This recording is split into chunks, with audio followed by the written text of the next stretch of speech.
I'm Kelly Warner. When breast cancer is caught early, your chances of surviving the disease are extremely high, and researchers are learning more about this type of cancer every day. But breast cancer is not just one disease. It's different for each patient. That means treating it requires an individualized plan.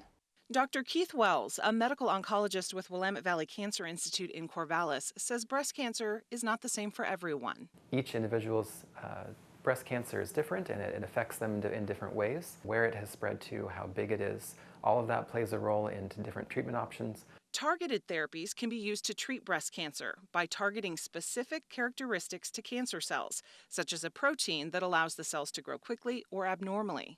When breast cancers are evaluated in the pathology lab, then certain stains are put on them to look for the estrogen receptor and the progesterone receptor, as well as a protein called HER2.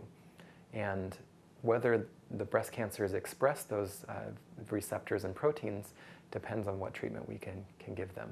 Researchers and oncologists now know that being able to target a certain aspect of a tumor leads to better outcomes for the patient. Because a lot of times those mutations are what's driving the tumor. Its growth, its replication, its resistance to dying. And so if we're able to shut that mutation off, then we can shut off that cancer.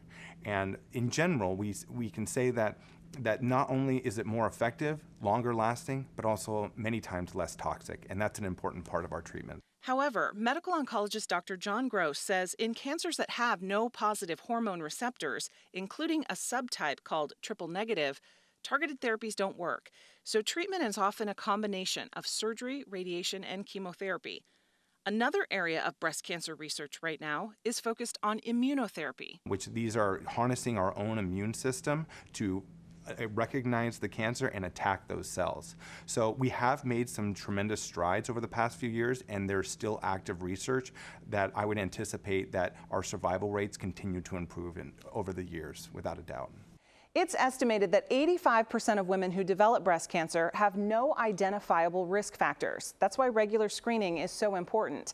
3D imaging has had a significant impact on breast cancer screening by catching cancer in its earliest form. And early detection often means less treatment and better outcomes for patients.